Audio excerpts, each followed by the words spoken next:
ఈరోజు మా BRS party MLA పాడి కౌశిక్ రెడ్డి గారి పైన జరిగినటువంటి దాడి అత్యంత పిరికిపందల చర్య. ఇది ముమ్మాటికి కుట్రపూరితం మరియు మర్డర్ చేసే విధంగా ఈరోజు కౌశిక్ రెడ్డి గారి ఇంటి పైనకి వెళ్ళి ఇలా 20 కార్లతో వెళ్ళి 100 మంది తీసుకుపోయి ఈ అరకపూడి గాంధీ అనే వ్యక్తి ఈరోజు మా ఎమ్మెల్యే గారి పైన దాడి చేయడం అత్యంత పిరికిపందల చర్యగా చెప్తున్నాం. మరి ఖబర్దార్ కాంగ్రెస్ గుండాలారా, మీకు చేతనైతే నిజంగా అరికపూడి గాంధీ అనే వ్యక్తి ఒక దుర్మార్గుడు ఈరోజు మా బీఆర్ఎస్ పార్టీ బీఫామ్ మీద గెలిచి సిగ్గు లేకుండా కాంగ్రెస్ లేకపోయినావు. మరి సిగ్గు లేకుండా పోయినటువంటి నీవు మరి ఈరోజు నీకు దమ్ము ఉంటే నిజంగా నువ్వు మొగడవైతే నిజంగా అంటే నీకు దమ్ము ధైర్యం ఉంటే ఖచ్చితంగా మా పార్టీ నుంచి కాంగ్రెస్ లేకపోయినావు కదా, మరి కాంగ్రెస్ కండ వేసుకొని చెప్పు. మరి నేను లేదు సిగ్గు లేకుండా నీకు సిగ్గు లేకుండా ఈరోజు నేను ఇంకా ప్రతిపక్షంలో ఉండా అని చెప్పుకుంటున్నావు. మరి ఈరోజు రాష్ట్రంలో చూస్తూ ఉంటే ఈరోజు అప్రకటిత ఎమర్జెన్సీ నడుస్తుంది. ఇవాళ రేవంత్ రెడ్డి పాలనలో ఇవాళ ప్రజాపాలన అన్నావు రేవంత్ రెడ్డి, ఇవాళ ప్రజాపాలన కాదు, ఇది పోలీసుల పాలన పెట్టినావు, ఇది గూండాల పాలన పెట్టినావు, ఇవాళ దాడులు చేసే పాలన పెట్టినావు. ఆనాడు ఇందిరమ్మ రాజ్యంలో ప్రకటిత ఎమర్జెన్సీ ఉంటే ఈరోజు రేవంత్ రెడ్డి పాలనలో అప్రకటిత ఎమర్జెన్సీ పెట్టి ఇవాళ రాష్ట్రాన్ని అల్లకల్లోలం చేస్తున్నావు. ప్రశ్నిస్తే దాడులు చేస్తావా, ప్రశ్నిస్తే మర్డర్ చేస్తావా? ఇదా నీ ప్రజాపాలన నడిచేటువంటి పాలన? మరి ఇవాళ యావత్తు తెలంగాణ రాష్ట్రం కూడా చూస్తూ ఉంది, తెలంగాణ రాష్ట్ర ప్రజలు కూడా చూస్తూ ఉన్నారు.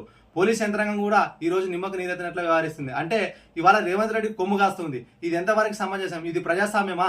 అంటే ప్రజలను కాపాడేటువంటి బాధ్యత ఉన్నటువంటి ప్రజాస్వామ్యంలో ఉన్నటువంటి పోలీసులు కూడా ఈరోజు ప్రభుత్వానికి అంటే రేవంత్ రెడ్డికి కొమ్ము కాసి ఇవాళ మా బీఆర్ఎస్ పార్టీ ఎమ్మెల్యేల పైన దాడులు చేయడం అత్యంత సిగ్గుచేటుగా వర్ణిస్తా ఉన్నాం. మరి ఈరోజు మా హరీష్ రావు గారి నాయకత్వంలో ఆ రోజు ఖమ్మంలో ఉన్నటువంటి వరద బాధితులకు కూడా సాయం చేయలేకపోతే ఆ రోజు కూడా మీరు మా హరీష్ రావు గారి కారు పైన రాళ్ల దాడి చేసి గుండాల్లాగా వ్యవహరించినారు. అదే మా సిద్దిపేటలో హరీష్ రావు గారి యొక్క కార్యాలయం కూడా రాళ్లతో దాడి చేయడం జరిగింది.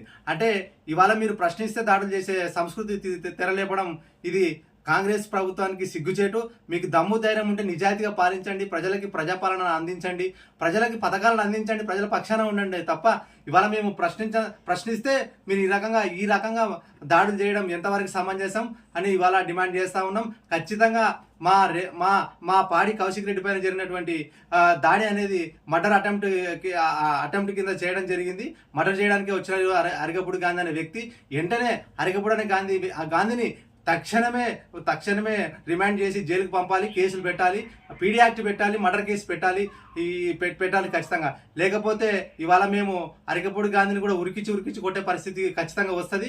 మీరు అనుకుంటున్నారు కాంగ్రెస్ గుండలారా ఏదో అనుకుంటున్నారు, కానీ ఇవాళ తెలంగాణ రాష్ట్రం అంటే కేసీఆర్ అంటే తెలంగాణ రాష్ట్రాన్ని కోసం ఆ రోజు అగ్గయమండిన కేసీఆర్ గారి నాయకత్వంలో మాకు పెద్ద లెక్క కాదు ఉద్యమం అంటే. మిమ్మల్ని గుడ్డలు కూడా విడిచికొట్టే పరిస్థితి ఖచ్చితంగా వస్తుంది. మిమ్మల్ని తన్నుకుంటే బజార్ల పొడత కూడా పోయే పరిస్థితి ఖచ్చితంగా వస్తుంది. కాంగ్రెస్ గుండలారా మీరు ఏదో అనుకుంటున్నారు. కేసీఆర్ గారికి తయారు చేసినటువంటి సైనికులు ఇవాళ లక్షల మంది ఉన్నారు రాష్ట్రంలో. 4 కోట్ల జనాభా ఉన్న ఈ రాష్ట్రంలో ఖచ్చితంగా కేసీఆర్ గారి నాయకత్వంలో ఖచ్చితంగా మిమ్మల్ని ఉరికించే రోజులు ఖచ్చితంగా వస్తాయి. ఖచ్చితంగా మా బీఆర్ఎస్ పార్టీ రెడ్ బుక్ లో రాసుకుంటుంది. మీరు ఎవరెవరైతే అరాచకాలు చేసి ఇవాళ మా పైన దాడులు చేస్తా ఉన్నారో మేము శాంతియుతంగా కేసీఆర్ గారి నాయకత్వంలో శాంతియుతంగా ప్రజల పక్షాన ఉండి ప్రజలకు రావాల్సినటువంటి పథకాలను కానీ ప్రజలకు అందవలసినటువంటి సంక్షేమ పథకాలను కానీ ఇవ్వాలని మేము మా ప్రతిపక్షం నుంచి మేము ప్రశ్నిస్తూ ఉంటే ఈరోజు దుర్మార్గుడైనటువంటి అరికపూడి గాంధీ లాంటి వ్యక్తులు ఇవాళ మా పాడి కౌశిక్ రెడ్డి గారి పైన హత్యకి పూనుకోవడం ఇది సమంజసం కాదు, ఇది సిగ్గుచేటు. మరి ఖచ్చితంగా కూడా మేము భయపడేది లేదు. ఖచ్చితంగా రేపు రాష్ట్రంలో కూడా మిమ్మల్ని ఎక్కడ తిరగనియము. మీరు బీఆర్ఎస్ పార్టీ నుంచి గెలిచినటువంటి ఎమ్మెల్యేలారా మీకు సిగ్గు చరం ఉంటే మీరు ఖచ్చితంగా వెంటనే బీఆర్ఎస్ పార్టీకి రాజీనామా చేసి మీరు మళ్ళీ ఎన్నికలకు గెలవండి కాంగ్రెస్ పార్టీ తరఫున. అప్పుడు మీరు మొగోళ్ళు, అప్పుడు మీరు ఎమ్మెల్యేలు. అంతేగాని సిగ్గు లేకుండా పార్టీ మార్చి అవతలకు పోయి మళ్ళీ ప్రశ్నిస్తా ఉంటే మేము పార్టీ కండవ కప్పుకోలేదు, దేవుని కండవ కప్పుకున్నాము, మేము ఇంకా ప్రతిపక్షంలో అని సిగ్గుమాలిన మాటలు, పనికిమాలిన మాటలు చెప్తున్నారు. ఇది సమంజసం కాదు. ఖబర్దార్, ఈ దాడిని అత్యంత తీవ్రంగా ఖండిస్తున్నాం. ఖచ్చితంగా హరీష్ రావు గారు ఇచ్చిన పిలుపు మేరకు ఖచ్చితంగా మిమ్మల్ని తిరగకుండా చేసే విధంగా మేము ఖచ్చితంగా పోరాటం చేస్తామని హెచ్చరిస్తూ ఉన్నాం.